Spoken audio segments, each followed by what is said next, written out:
Hello everyone, welcome to back MC study CSS platform. I hope you are doing well. As you know very well कि हमारा CSS बहुत ज़्यादा करीब आ चुका है। ठीक है, आपके मॉक टेस्ट सीरीज चल रही है। ठीक है, इस टाइम में जो है आपको डॉन न्यूज़पेपर जो है कंप्लीट पढ़ना काफ़ी मुश्किल है और टाइम भी वेस्ट होता है और आप चीज़ों को अंडरस्टैंड भी नहीं कर पाते क्योंकि चीज़ों का बर्डन बहुत ज़्यादा है इस वक्त। ठीक है, तो यहाँ पर जो है हम डेली बेसिस का, आपको पता है आपको, हम यहाँ पर डॉन का एनालिसिस करते हैं, कंप्लीट डॉन का। तो आपका यहाँ पर 20 to 30 या 35 मिनट्स मोर देन इनफ है कि आपको डॉन का जो है आप कंप्लीट यहाँ पर कवर कर सकते हैं। यहाँ पर बेसिकली हमारा पर्पस ये है कि आपका एनालिटिकल अप्रोच को डेवलप करना है, क्योंकि यहाँ पे आपको राइटिंग तो आपको कर रहे हैं डेली बेसिस पे, आप टेस्ट सीरीज आपने ज्वाइन की हुई है, मूक टेस्ट सीरीज दे रहे हैं, आपकी राइटिंग प्रैक्टिस डेली चल रही है, लेकिन यहाँ पर एनालिसिस जो है वो बहुत ज्यादा इंपॉर्टेंट है। सीएसएस एग्जाम के अंदर एनालिसिस बहुत ज्यादा मैटर करता है, तो आपके एनालिटिकल अप्रोच को यहाँ पर डेवलप करना है। तो ये आपके 32 मिनट्स है जो 35 मिनट्स तक ये आपका वेस्ट नहीं जाएंगे। ठीक है, यहाँ पर चलते हैं। आज जो हमारे जो टॉपिक है बहुत इंपॉर्टेंट टॉपिक्स है। बेसिकली अगर मैं थोड़ा सा इंट्रोड्यूस करवा दूं, टॉपिक्स हमारे क्या है, बहुत इंपॉर्टेंट है। सबसे पहले हम देखेंगे पाकिस्तान इन्वेस्टमेंट चैलेंज जो पाकिस्तान के अंदर है, जो so near and yet so far, जो नजर तो करीब आता है लेकिन बहुत दूर है। ठीक है, उसके बाद हम बात करेंगे यहाँ पर threats of generative AI and deep fake, emerging digital risk इन पाकिस्तान, ये भी देखेंगे यहाँ पर चीजें। ठीक है, उसके बाद जो हमारा नेक्स्ट है बहुत इंपॉर्टेंट है, mis calculation of poverty against real dreams according to World Bank. ठीक है, तो यहाँ पर जो चीजें इन्फ्लेशन वगैरह जो कम हुई है तो पावर्टी कम नहीं हुई है, इसका कंपैरिजन भी यहाँ पर करेंगे। ठीक है, नेक्स्ट क्वेश्चन बहुत इंपॉर्टेंट है यहाँ पर, जो एकदम से जो ट्रस्ट डेफिसिट इन कह लें कि बिटवीन चाइना एंड इंडिया, इस चीज को यहाँ पर देखने वाले हैं, क्योंकि अभी रिसेंटली जो है चाइना और इंडिया का जो है रीकैलिब्रेशन हुआ है और नरेंद्र मोदी ने भी यहाँ पर चाइना के अंदर विजिट किया। ठीक है, इसके बावजूद भी यहाँ पर कुछ डेवलपमेंट्स हो रही है बॉर्डर एरियाज के ऊपर, इस चीज को यहाँ पर देखने वाली चीज है। ठीक है, उसके बाद अगर हम बात करें बहुत ही इंपॉर्टेंट जो आगे हमारा है क्वेश्चन, बेसिकली इस चीज को भी हम डिस्कस करने वाले हैं। ठीक है, और इसके साथ साथ जो पाकिस्तान और यूएसए के जो रिलेशंस एकदम से स्ट्रेटेजिक की तरफ बढ़े हैं। ठीक है, यहाँ पर जो रेयर अर्थ मिनरल्स को लेकर डिस्कशंस की जा रही हैं, इस चीज को हम यहाँ पर डिस्कस करने वाले हैं। बेसिकली यहाँ पर जो रेयर अर्थ मिनरल्स एक्सप्लोरेशन, हम कह सकते हैं कि exploration of rare earth minerals and in Pakistan and coupled with US relations. ठीक है, तो यहाँ पर इस चीज को हम यहाँ पर देखना है। ठीक है, चलते हैं, सबसे पहले इस चीज को अंडरस्टैंड करने की कोशिश करते हैं। हमारे पास जो है बेसिकली जो पाकिस्तान इन्वेस्टमेंट चैलेंज है पाकिस्तान के अंदर, इस चीज को हमने यहाँ पर अंडरस्टैंड करना है। ठीक है, अब होता क्या है यहाँ पर, आपको पता है कि यहाँ पर सो near and yet so for, इसका मतलब ये है कि जो जितना कह लें कि करीब नजर आता है वो उतना ही दूर है, इस चीज का मतलब ये है। ठीक है,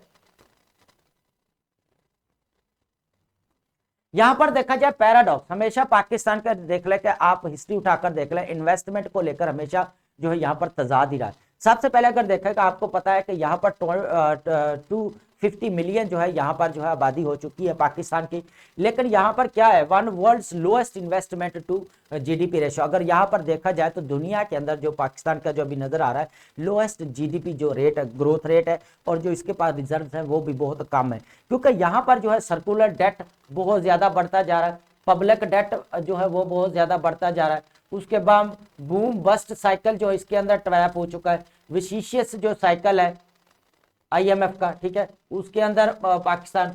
तो यहां पर देखें कि पाकिस्तान के अंदर इश्यूज कितने चल रहे हैं, ये देखें, है ना, ये इंपॉर्टेंट है यहाँ पर। तो पाकिस्तान को इनका भी तो प्रेशर है ना यहाँ पर। उसके बाद मेमोरेंडम ऑफ अंडरस्टैंडिंग यहाँ पर जो साइन किए जाते हैं। ठीक है, अब यहाँ पर वर्ल्ड बैंक ने ये कहा है कि आपके 10 एग्रीमेंट्स ऐसे हैं जो बिल्कुल सुपरफिशियल है, उनको रिस्ट्रक्चर करने की जरूरत है आपको, है ना। पूरी दुनिया टैरिफ के ऊपर वार लड़ रही है, ठीक है, टैरिफ लगा रही है, अपना इकोनॉमिक ग्रोथ बढ़ा रही है, और हमारे यहाँ क्या है वही लीनियट, अगर नहीं लगाएंगे तो क्योंकि हमारा एफडीआई बाहर से अंदर नहीं आएगा, तो भाई बाहर से उस वक्त आता है जब आपके रिजर्व स्ट्रॉन्ग हो, उनको पता है कि हमने यहाँ से प्रॉफिट कमा के बाहर ले जाना है और इनके रिजर्व फिर खाली हो जाएंगे, तो वो इन्वेस्टर भी बड़ा चलाक है यहाँ पर। ठीक है, इवन लोकल बिजनेस, अगर यहाँ पर बात की जाए तो लोकल बिजनेस जो है ना वो भी यहाँ पर खत्म हो रहे हैं, क्योंकि उसकी वजह ये है कि एफडीआई के चक्कर के अंदर बाहर की कंपनीज आती है, अपने ब्रांड्स लॉन्च करती हैं, जो लोकल ब्रांड्स है, लोकल बिजनेस है, वो बेचारे यहाँ पर जो है वो खत्म हो जाता है, फिर वो बाहर जो है अब्रॉड में जाने की कोशिश करता है, ब्रेन ड्रेन आपके स्टार्ट हो जाते हैं यहाँ पर।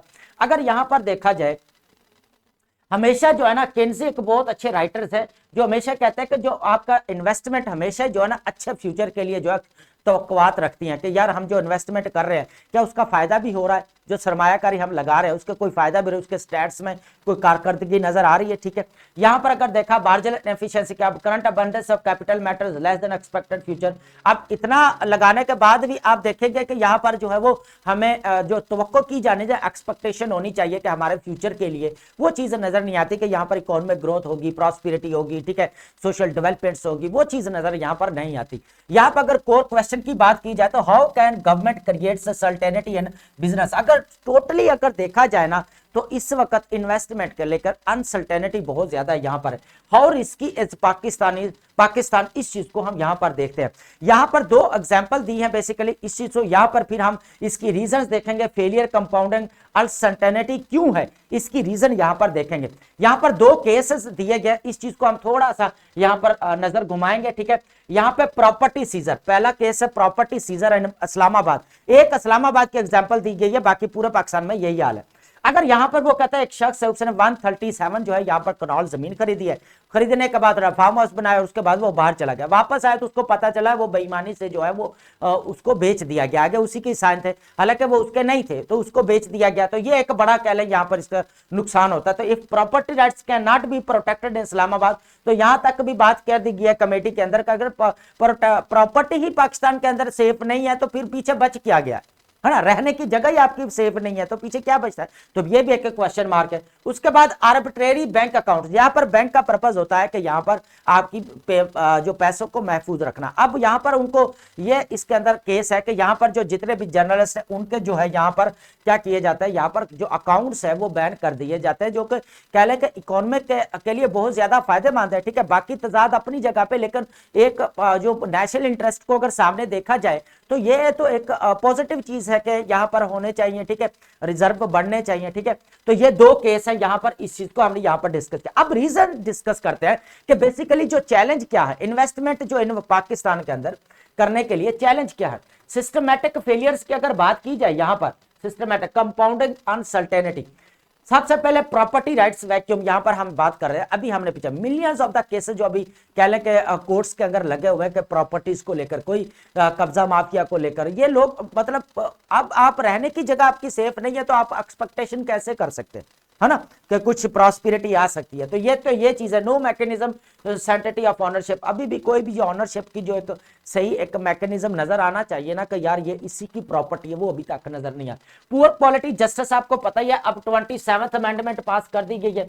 ठीक है, उसके बाद 26 अमेंडमेंट, यहां पर ये आपका एनालिसिस है सारा, रेफरेंस कैसे देना। ठीक है, अब 26 अमेंडमेंट पास की गई तो उसके अंदर जो है वो जुडिशरी की पावर को कटेल किया गया, सो मोटो को जो है काम किया गया, पावर को 184 को, यहां पर किसको 184 को 199 को जो है यहां पर कटेल गया इनकी पावर को। ठीक है, अब यहां पर क्या हुआ कि यहां पर सिलेक्शन होनी थी चीफ जस्टिस की, वो भी जो है स्टैंडिंग कमेटी के मिलकर मेंबर जो 12 मेंबर है एमएनएस और सेनेटर्स मिलकर जो है यहां पर इनको सिलेक्ट करेंगे। ठीक है, अब 27th अमेंडमेंट में क्या हुआ, यहां पर जो है वो फेडरल कॉन्स्टिट्यूशनल कोर्ट्स बनाएगी जिसके अंदर जितने भी ट्रांसफर जजेस के होंगे वो कौन डील करेगा, सारा एग्जीक्यूटिव के कंट्रोल में आ गया। तो इस तरह एक पुअर क्वालिटी जस्टिस जो है ना वो मेंटेन है। अभी जो कॉन्स्टिट्यूशनल क्राइसिस चल रहा है पाकिस्तान के अंदर वो एक बड़ी हिंड्रेंस है। यहाँ पर पॉलिटिकल टर्बुलेंस को तो आपको पता ही है कि कोई एक जो कॉम्प्रिहेंसिव और सिस्टमैटिक अगर पॉलिसी देखी जाए कि ये पॉलिसी यहाँ पर इन्वेस्टमेंट के लिए बनाई जाए, या वर्ल्ड बैंक ने बड़ा क्लैरिटी के साथ कहा है कि आपके 10 एग्रीमेंट्स जो बड़े सुपरफिशियल है उनको रिस्ट्रक्चर करने की जरूरत है यहाँ पर।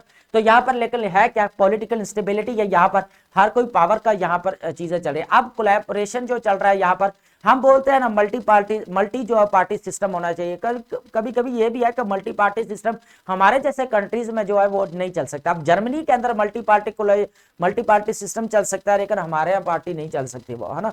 यहाँ पर हमारे तजाद जो है वो यहाँ पर क्रिएट हो जाता है, डिस्प्यूट्स बहुत ज्यादा, इंफ्रास्ट्रक्चर जो सर्विसेज कमी है, यहाँ पर स्किल्ड वर्कर्स नहीं है, उसके बाद मशीनरी नहीं है, इंफ्रास्ट्रक्चर नहीं है, तो यहाँ पर इन्वेस्टमेंट अगर कोई करता भी है तो वो भी सेफ नहीं है आपके, है ना। तो ये चैलेंजेस है इन्वेस्टमेंट को लेकर, तो बहुत ज्यादा इंपॉर्टेंट है, ये अनसर्टेनिटी जो है यहां पर क्रिएट करते हैं। यहां पर अगर बात की जाए without a system that address causes of uncertainty, जितनी देर ये अनसर्टेनिटी की जितने भी ये कॉजेज है इनको डील ना किया गया ना, उतनी देर तक कोई भी हम एक्सपेक्टेशन जो होती है ना वो थोड़ी सी भी वो नजर नहीं आती कि कोई इन्वेस्टमेंट आके करेगा। तो ये इंपॉर्टेंट है यहाँ पर, ठीक है। समझ आ गई कि चैलेंजेस क्या है, बेसिकली ये चीज है। अब हम चलते हैं नेक्स्ट, जो हमारे पास है lines we cross. Lines we cross का मतलब ये है यहाँ पर threat of generative AI and deep fake and emerging digital risk in case of Pakistan. यहां पर इस चीज को हम यहां पर डिस्कस करेंगे, ठीक है। बहुत इंपॉर्टेंट है। आपको पता है कि अब जो है ना एआई यहां पे ऐसे के अंदर जो है पूछा जा सकता है आर्टिफिशियल इंटेलिजेंस और डेथ ऑफ क्रिएटिविटी, ठीक है। उसके बाद artificial intelligence has overstepped from its bounds. बहुत इंपॉर्टेंट टॉपिक है ये, आपके ऐसे के अंदर आया हुआ है, ठीक है। तो ये बहुत इंपॉर्टेंट टॉपिक है। तो उसके बाद अगर यहां पर ऐसे के पॉइंट ऑफ व्यू से देखा जाए ये टॉपिक बहुत इंपॉर्टेंट है, ठीक है। यहां पर इसका हम एनालिसिस करते हैं। होता क्या है यहां पर, आपको पता है डीप फेक का चल रहा है। अब यहां पर तो ऑटोमेशन इतनी आ गई है कि आप किसी का भी फेस किसी के जो है वो चेंज करके जो बॉडी के साथ फिट कर देते हैं। तो यहां पर ऐसे बहुत सारे मीम्स बन रहे हैं जो कह रहे हैं कि बिल्कुल इलीगल है ना। कोई जो एक पर्सनल प्राइवेसी होती है ना वो चीज नजर नहीं आती इसके अंदर, है ना। सबसे पहले कर यहां पर एक केस भी डिस्कस किया गया है, उसको भी हम देखेंगे। यहां पर जो अभी कोहिस्तान के अंदर भी एक केस वाक्य हो, ये आप एज ए रेफरेंस कोट कर सकते हैं। वहां पर हुआ क्या, 18 इयर्स लड़की को जो ऑनर किलिंग कर गई, उसको मार दिया गया बेचारी को। अब हुआ क्या कि वो किसी के साथ बैठे हुए उसको नजर आया, ठीक है। तो यहां पर बाद में पता चला जब इंक्वायरीज की गई तो वो जो जनरेटिव एआई थी, ठीक है, वो जो है किसके साथ बनाई गई थी, कह लें कि आर्टिफिशियल इंटेलिजेंस का जो यूज किए जाते हैं जितने भी टूल्स है ना, उनके जरिए उनको जनरेट करके जो है वो बनाएगी। तो बाद में अब क्या पछताना जब तो सारा खेल ही खत्म हो गया यहाँ पर। तो एक इस तरह के केसेस जो है ना वो बहुत ज्यादा बढ़ रहे हैं। अब यहाँ पर होता क्या है, एक टिकिंग बॉम्ब की तरह यह काम कर रहा है in society Pakistan where misinterpretation of the images can severe consequence generative AI ticking bombs risking reputation loss। अब यहां पर मैंने बात की है ना अभी पाकिस्तान के केस में, अगर देखा जाए इसको, तो यहां पर अगर आप देखें ना, नो डाउट इसके फायदे तो बहुत है। आपका एजुकेशन के अंदर फायदा है इसका, हेल्थ के अंदर फायदा है, एग्रीकल्चर सेक्टर के अंदर फायदा है इसका बहुत ज्यादा, एजुकेशन के अंदर बहुत ज्यादा फायदे हैं इसके। लेकिन एट द सेम टाइम इसका जो बहुत ज्यादा लॉस भी है, नुकसान भी है, सॉरी इसके, ठीक है हमारे। अब रेगुलेटरी यहां पर अगर बात की जाए, पाकिस्तान ने जो है वो यहां पर जो है वो पर्सनल डाटा प्रोटेक्शन बिल है जो जिसके ऊपर काम करना था, वो भी अभी पेंडिंग में पड़ा है। उसके ऊपर भी कोई प्रॉपर जो इंप्लीमेंटेशन या प्रॉपर जो एक मैकेनिज्म होता है जो वो भी नजर नहीं आता, है ना। तो यहां तक के हालांकि दुनिया के अंदर देखा जाए ना, यूरोपीय यूनियन दुनिया के अंदर लिस्बन काउंसिल की आप रिपोर्ट पढ़ के देखें तो आपको पता है यूरोपीय यूनियन एक दुनिया के अंदर ऐसे है जो सबसे ज्यादा जो एआई के ऊपर काम कर रहे हैं। एआई के इसको प्रोटेक्टर कैसे बनाया जा सकता है, थ्रेट ऑफ सिंगुलैरिटी को कैसे खत्म किया जा सकता है, कहीं हमें जो है इसके अंदर जो है वो थ्रेट के इसके एआई की वजह से हमें ह्यूमंस को नुकसान ना हो, तो वो उसके ऑल्टरनेटिव्स देख ले, उसको यूज करना कैसे है, उस चीज को यहाँ पर वो इसके ऊपर रिसर्च करते हैं। यूरोपीय यूनियन कमीशन है, आपका पार्लियामेंट है, इसके ऊपर बहुत सारे उन्होंने डिजिटल एक्ट भी यहाँ पर उन्होंने यहाँ तक के पास किए हैं इसके ऊपर, डिजिटल एक्ट, ठीक है। तो पाकिस्तान को यहां पर चाहिए कि यहां पर digital act personal protection bill जो अभी पेंडिंग में पड़ा है उसके ऊपर भी काम करना चाहिए ताकि प्रोटेक्टेड किया जा सके। इस तरह तो किसी के भी वो मारा जा सके जिसका रिलीजन के नेम पर ऊपर कत्ल हो जाता है, तो इस तरह तो यहां पर जो है ये डीप फेक के नेम पर ऊपर किसी का भी जो है इनोसेंट का जो मार दिया जाएगा, जितना 18 इयर्स लड़की को हिंदुस्तान के अंदर उसको मार दिया गया। तो इस तरह के बहुत सारे केसेस हो सकते हैं, अभी भी बहुत सारे मीम्स बन रहे हैं। तो इससे अभी जो है गवर्नमेंट को चाहिए इसके ऊपर काम करना चाहिए, जो पर्सनल डाटा प्रोटेक्शन बिल है इसके ऊपर काम करना चाहिए ताकि प्रोटेक्ट किया जा सके। आर्टिफिशियल से जो एथिकल कंसर्न्स है उसको भी देखा जाए, जितने भी अब देखें इमोशंस को तो आपका आर्टिफिशियल इंटेलिजेंस अंडरस्टैंड नहीं कर पाएगा ना, उसके अंदर एथिकल कंसर्न्स है बहुत सारे कि ये अंडरस्टैंड नहीं कर पाता कुछ भी चीजें। तो यहाँ पर हमें पर्सनल डाटा प्रोटेक्शन बिल जो है इसको या डिजिटल एक्ट कोई भी जो है यहाँ पर लीगल जो है वो मैकेनिज्म होना चाहिए, यहाँ पर ये चीज है, ठीक है। उसके बाद अगर हम यहाँ पर बात करें हमारा पॉवर्टी पजल, अब यहाँ पर हमारा कल भी हमने एक एनालिसिस किया था पॉवर्टी, कल या परसों किया था हमने, ओपिनियन था कि जो miscalculation of poverty in against real dream according to World Bank. वहां पे होता क्या कि पॉवर्टी को सही जो कह लें कि हमने टाइप्स पढ़ी थी कि बेसिकली पॉवर्टी को किस तरह मेजरमेंट की जाती है, है ना, मेजरमेंट किस तरह की जाती है। अब पाकिस्तान के अंदर क्या हुआ कि पॉवर्टी को यहां पर खत्म किया, आपके प्राइसेस डाउन चले गए, इन्फ्लेशन भी कम हो गई है, लेकिन उसके बावजूद पॉवर्टी खत्म नहीं हुई। अभी तक जो पॉवर्टी रेट है वो आपका कितना चल रहा है, 45 पे चल रहा है। यहां पर अगर देखा जाए किधर गया, यहां पर अभी नेक्स्ट आएगा तो यहां पर देखते हैं, यहां पर अगर देखा जाए तो 12% जो है यहां पर ड्रॉप हुआ है अक्टूबर 2025 के अंदर। वर्ल्ड बैंक पाकिस्तान क्या क्या update claims 12% drop in poverty national line in 2024-2025 attributed declining inflation and job. अब यहां पर क्या हुआ, यहां पर इन्फ्लेशन भी वो कह रहे हैं कम हुई यहां पर, ठीक है। अब नहीं, मसला यहां पर आ रहा है कि यहां पर जो अगर पॉवर्टी कैसे कम होगी, अगर आपकी जो है कुव्वत खरीद है, जो आपके इन्फ्लेशन है वो बढ़ रही है, ठीक है, ऊपर से आपकी प्राइसेस हाई करो, अगर प्राइसेस को डाउन करेंगे या इन्फ्लेशन को कम होती है, महंगाई वगैरह कम, क्या आपको लगता है कि पॉवर्टी कम होगी? वो तो पॉवर्टी वाले लोग तो उधर के उधर स्टैंड कर रहे हैं, है ना, उनके अंदर कोई, क्योंकि उनके पास कोई बिजनेस नहीं है, लोकल बिजनेस नहीं है जहां पे सपोर्ट होनी चाहिए ना। जैसे चाइना ने 8 मिलियन लोगों को बाहर निकाला था ना पॉवर्टी से। खाली सिर्फ बातें करना ही नहीं होता, काम करना, उन्होंने प्रैक्टिकल काम किया। यहाँ पर 18 मिलियन लोगों को जो है यहाँ पर पॉवर्टी से उन्होंने बाहर निकाला उसको, ठीक है, ये चीजें हैं। उसके बाद earlier assessment reversal report release month prior indicator Pakistan poverty reduction trajectory had halted a reserved 2022 and 2023 citing systematic issues and climate vulnerabilities। अब यहाँ पर बहुत सारे जो इश्यूज आता है, पॉलिटिकल पोलराइजेशन है, पॉलिटिकल इंस्टेबिलिटी है, यहाँ पर इकोनॉमिक क्राइसिस चल रहा है, नेचुरल डिजास्टर्स है पाकिस्तान के अंदर आ रहे हैं बहुत ज्यादा, तो ये भी एक चीज है। यहाँ पर अगर बात करें, अब यहाँ पर बात होगी कि यहाँ पर जो हमें जरूरत थी ना, कि हमें जो जरूरत थी वो 5 to 6% जीडीपी ग्रोथ की हमें जरूरत थी, लेकिन वो कितने पे रहा है हमारा 3% पे जो हमारा जीडीपी ग्रोथ है इस वक्त।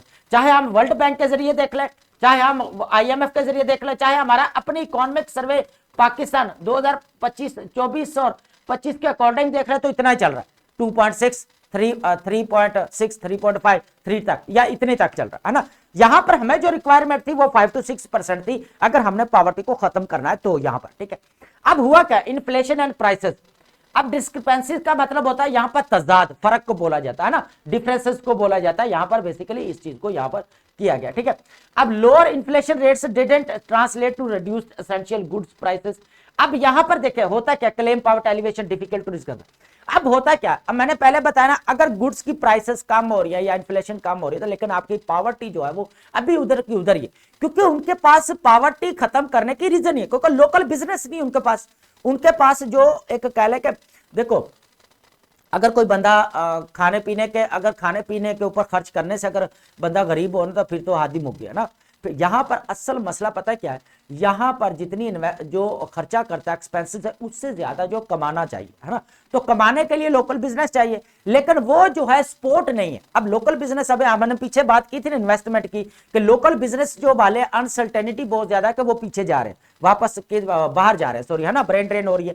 तो यहां पर देखा जाए तो पॉवर्टी खत्म करने का मतलब ये नहीं कि आप महंगाई को काम करेंगे, प्राइसेस डाउन करेंगे तो पॉवर्टी खत्म हो जाएगी। पॉवर्टी क्या खत्म होगी, पॉवर्टी तो उधर की उधर ही स्टैंड कर रही है ना, है ना, क्योंकि जितनी देर लोकल बिजनेस डेवलप नहीं होंगे, लोग कारोबार नहीं करेंगे, लोगों को जॉब अपॉर्चुनिटीज नहीं मिलेंगी, लोगों को कोई रिसोर्सेज जो एक इक्वालिटी नजर नहीं आएगी, उनको जो है रिसोर्सेज नहीं मिलेंगे, तो वो क्या कैसे जो है पॉवर्टी खत्म होंगे, है ना। इन्फ्लेशन प्राइसेस कम करने से पॉवर्टी खत्म नहीं होती, है ना। अब यहां पर आईएमएफ का, वर्ल्ड बैंक, अब हम क्या करते हैं, फॉरेन डायरेक्ट इन्वेस्टमेंट की बात करते हैं, मैं बार बार यही बात करता हूं, इसके ऊपर कंप्लीट लेक्चर भी है, ठीक है।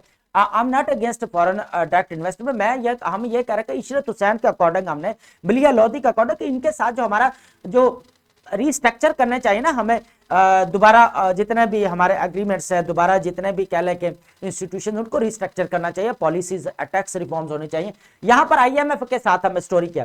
अब बेल आउट प्रोग्राम्स तो हम ले लेते हैं, लेकिन वो बेल आउट प्रोग्राम्स हमारे रिजर्व एक टाइम तो बढ़ा देते हैं, स्टेबलाइजेशन आ जाती है, लेकिन इकोनॉमिक ग्रोथ नहीं होती। यहां पर मैंने पहले भी बात की थी कि बूम बस्ट साइकिल के अंदर जो है ना पाकिस्तान ट्रैप हुआ पड़ा। एक बार इकोनॉमी जब बेल आउट प्रोग्राम मिलते हैं तो इकोनॉमी जो स्टेबलाइज हो जाती है, जब वही रिजर्व, जब एफडीआई आती है वो रिजर्व आपके खाली करके वापस चले जाते हैं, इधर से फिर खाली आपके, फिर भी कुछ नहीं बचता, रिजर्व फिर 0%। तो यहां पर अगर देखा जाए तो फिर यहां पर जो है ना ये इसको बोला जाता है बूम बस्ट, ठीक है। यहां पर अगर बात करें फिर रिवाइज्ड पॉवर्टी, यहां पर अभी हमने जो कुवैत है पावर परचेज, अब जो वर्ल्ड बैंक है ना वो पावर्टी के जो मेजरमेंट करता है वो बेसिकली परचेजिंग पावर के ऊपर करता है।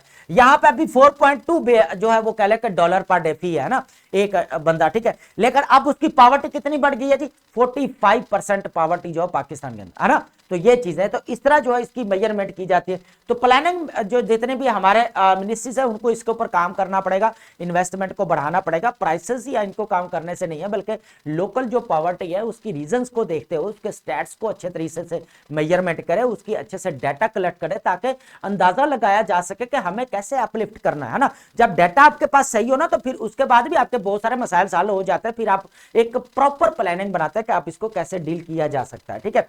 अब बात करते हैं India strategic air base in Ladakh. यहां पर अब बहुत इंपॉर्टेंट है कि ट्रस्ट डेफिसिट एक बार फिर बढ़ रहा है यहां पर कि किस तरह जो है इंडिया जो वो कह रहे हैं हाई एल्टीट्यूड एयर बेस जो लद्दाख के अंदर जो है बेसिकली इसने एक अपना कह रहे त्यारा अभी लॉन्च किया 13,000 फीट के ऊपर हाई एल्टीट्यूड द मध्य न्योमा एयर बेस स्टेशन है switched 13,000 feet position India strategically along line of actual control. जो है आपको पता है कि जो बाउंड्री क्राइसिस है इंडिया और चाइना का बहुत ज्यादा है, ठीक है। तो यहां पर जो है इन्होंने क्या किया, अपना जेट जो है यहाँ फाइटर जेट जो है यहाँ पर जो है वो उतारा है। अब यहां पर मैं एक बात बताऊं, आपको पता है ब्रिक्स के दोनों मेंबर है ना, चाइना और इंडिया। अब दोनों की रिकैलिब्रेशन भी हुई है, यहां पर रिकैलिब्रेशन हुई है कि हम रीजनलाइजेशन की तरफ जाएंगे, डीडोलाइजेशन की तरफ जाएंगे, मल्टीलैटरलिज्म के ऊपर हम यहां पर बिलीव करते हैं। इसी की वजह से है जो न्यू दिल्ली और वाशिंगटन के जो है यहां पर जो है वो कह लें कि यहां पर डिस्प्यूट स्टार्ट हुआ, ठीक है, यहां पर, है ना। तो यहां पर अगर देखा जाए तो वो वाशिंगटन को ये कंसर्न के यहाँ आपने जो है यहाँ पर चाइना के साथ आप जो है मिल गए, आप उसके साथ, हालांकि काउंटर बैलेंस के लिए इंडिया को यूज कर रहा था। यहाँ पर देखा जाए तो फिर यहाँ पर जो फाइटर जेट है वो इस पर जो है यहाँ पर उतार रहा है इसके ऊपर। अब यहाँ पर उतारने का पर्पस क्या है, अब यहाँ पर दोनों का अगर नॉर्मलाइज हो गया रिलेशंस, है ना, यहाँ पर जितने भी है अच्छे रिलेशन चल रहे हैं, इनकी रिकैलिब्रेशन चल रही है। अभी नरेंद्र मोदी ने फिर जो है चाइना के अंदर विजिट किया अभी रिसेंटली, ठीक है। तो इनके ताल्लुकात फिर एकदम से जो अच्छे हो गए, लेकिन यहाँ पर फाइटर जेट को फिर जो है यहाँ पर एयर बेस के ऊपर उतारा गया और ये 30 किलोमीटर बेसिकली दूर है। किससे 30 किलोमीटर दूर है, जो एक्चुअल कंट्रोल है ना, लाइन ऑफ कंट्रोल, उससे जो है, ठीक है। यहां पर बात की जाए रीजनल चैलेंज है, यहां पर डेवलपमेंट्स अगर poses new strategic challenge both Pakistan. यहां पर अगर देखा जाए तो हाई एल्टीट्यूड के ऊपर जो अगर बनाए जा रहे तो पाकिस्तान को भी यहां पर थ्रेट्स है, ठीक है, चाइना को भी थ्रेट्स है। तो यहां पर जो पाकिस्तान और चाइना को जो है मिलकर जो है स्ट्रैटेजी यहां पर जो है वो अपनानी चाहिए, ठीक है। उसके बाद प्रेसिस्टेंट मिसट्रस्ट, अब दोनों के दरमियान में फिर जो है मिसट्रस्ट ट्रस्ट डेफिसिट है दोनों के चाइना, हालांकि दोनों रिकैलिब्रेशन भी हो रही है, डीडोलाइजेशन कर रहे हैं, रीजनलाइजेशन के ऊपर फोकस है, ठीक है। उसके बाद जो है मल्टीपोलैरिटी के मल्टीलैटरलिज्म के ऊपर ज्यादा फोकस है ब्रिक्स के अंदर, एससीओ के अंदर, ठीक है। तो लेकिन इसके बावजूद भी फिर जो ये बॉर्डर एरियाज के ऊपर डेवलपमेंट हो रही है, ये बड़ा एक सोचने वाली बात है यहाँ पर। अब हम बात करते हैं हमारा जो अभी आपको पता है कि rare earth minerals and Pakistan, और यहाँ पर जो बात की जा रही है ना 6 ट्रिलियन ऑलमोस्ट कह लें कि रिजर्व है पाकिस्तान के अंदर, 95% जो है अभी अनएक्सप्लोर्ड है। तो यहाँ पर अगर देखा जाए तो 500 मिलियन की जो जैसे कि यूएसए के साथ जो डील हुई है रेयर अर्थ मिनरल्स को लेकर, पहली खेप पहुंचा दी गई। तो यहाँ पर जो है यहाँ पर यूएसए ने अपने कंसर्न जाहिर किए कि यहाँ पर जो है हम जितने भी रेयर अर्थ मिनरल्स है यहाँ पर निकालेंगे। अब यहाँ पर दो कंपनी नोवा मिनरल्स यहाँ पर इंश्योर करवाया कि नोवा मिनरल जो बल्कि लिस्टर नस्डेक और एएस के ऊपर एसएक्स के ऊपर जो है यहाँ पर ऑस्ट्रेलियन सिक्योरिटी एक्सचेंज इसको बोला जाता है, इसके ऊपर जो है लिस्टेड है। तो इन्होंने इंश्योर करवाया है कि हम जो जितने भी पाकिस्तान के अंदर माइनिंग सेक्टर से उनको जो है वो रिस्ट्रक्चर करेंगे, ठीक है, वहां से जो है मिनरल्स को निकालेंगे और पाकिस्तान के ये फायदा भी होगा। अब की मिनरल्स टारगेट की बात की जाए, interest has been shown in antimony and gold rare earth mineral. इसका काम क्या है, नोवा का बेसिकली गोल्ड को एक्सट्रैक्ट करना, ठीक है, उसके बाद एनाटॉमी को, उसके बाद अगर बात की जाए यहाँ पर जितने भी रेयर अर्थ मिनरल्स को यहाँ पर एक्सट्रैक्ट करना है, ठीक है।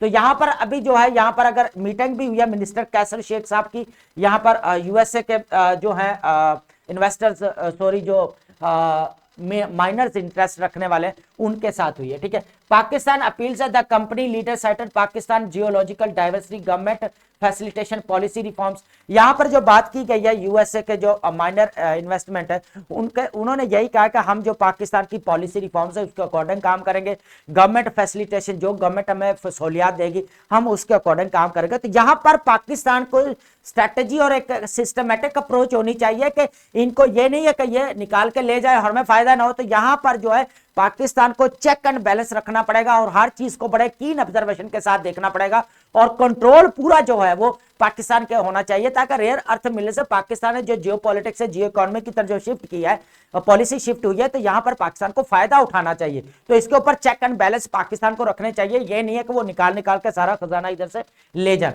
जैसे आपको पता है ब्रिटिश ले गया पूरा सब कॉन्टिनेंट को यहां पर से लेकर, ठीक है, चुरा कर स्वीज कनाल के थ्रू। गवर्नमेंट विजन अगर देखा फॉस्टरिंग ग्रोथ, अगर यहां पर देखा जाए आपको पता है कि यहां पर जो बेसिकली हमारा स्टेबलाइजेशन की तरफ जा रही है इकोनॉमी, लेकिन हमें ग्रोथ लेकर आनी है इकोनॉमी के अंदर। तो यहां पर जो हिस्ट्री में अगर फर्स्ट टाइम अगर देखा जाए तो पाकिस्तान जियो इकोनॉमिक की तरफ जो पॉलिसी शिफ्ट की है, चाइना के साथ अच्छे रिलेशन चल रहे हैं, सऊदी अरेबिया के साथ एज ए पार्टनर उभरा है, उसके बाद यूएसए के साथ पार्टनरशिप चल रही है अभी। तो ये इंपॉर्टेंट है पाकिस्तान के इकोनॉमिक ग्रोथ के लिए। तो यहाँ पर पाकिस्तान को अपनी जितने भी है कह ले के स्ट्रैटेजिक जो है यहाँ पर कह ले के प्लान्स बहुत ज़्यादा जो है वो कीन ऑब्जर्वेशन के साथ लेने पड़ेंगे, उसके बाद देखने पड़ेंगे, बनाने पड़ेंगे। उसके बाद अगर देखा जाए रीस्ट्रक्चर जितने भी हैं उनको इंस्टीट्यूशंस है चाहे पॉलिसीज है उनको रीस्ट्रक्चर करना चाहिए, उनको रिफॉर्म्स करने चाहिए उनके अंदर, ठीक है। जो एग्जैम्पशन और सब्सिडीज दी जाती हैं फॉर एफडीआई को वो खत्म करनी पड़ेंगी यहाँ पर, क्योंकि वही प्रॉफिट तो हमारे इकोनॉमिक ग्रोथ में हेल्पफुल होता है, ठीक है। तो ये इंपॉर्टेंट रहेगा यहाँ पर पाकिस्तान के लिए, ठीक है। यहाँ पर अगर बात करें यहाँ पर बहुत इंपॉर्टेंट वर्ड्स है हमारे, वर्ड हमारे पास है गलोर। गलोर का मतलब होता है इन लार्ज क्वांटिटी, बहुत ज्यादा होना, अबंडेंस होना। हैंड आउट, हैंड साइड का मतलब होता है अंडरस्टैंडिंग आफ्टर एन इवेंट, बाद वक्त में समझ में आना। स्कार्सिटी का मतलब आपको पता ही है शॉर्टेज या लैक हो। क्लैमोर का मतलब होता है यहाँ पर लाउड डिमांड एंड शोर शराबे से मुतालबा करना। अबंडेंस बहुत ज्यादा होना। पेंचेंट का मतलब होता है यहाँ पर स्ट्रॉन्ग लाइकिंग और डिस्टेंसी, रुझान या शौक को बोला जाता है। प्रिकेरियस का मतलब होता है रिस्की, खतरनाक, ठीक है। उसके बाद फ्लैक्चुएशन होता है ups and down, rise and fall, variation आना जाना। इनॉर्मिटी का मतलब होता है बीइंग अननाउन या अननेम्ड, बेशनाख्ती जिसकी कोई जो है वो शनाख्त ना हो, ठीक है। इनॉर्मियस से आपको पता ही है ये वर्ड है निकला है यहाँ पर, सॉरी यहाँ पर अगर देखा जाए फिक्सेटेड है।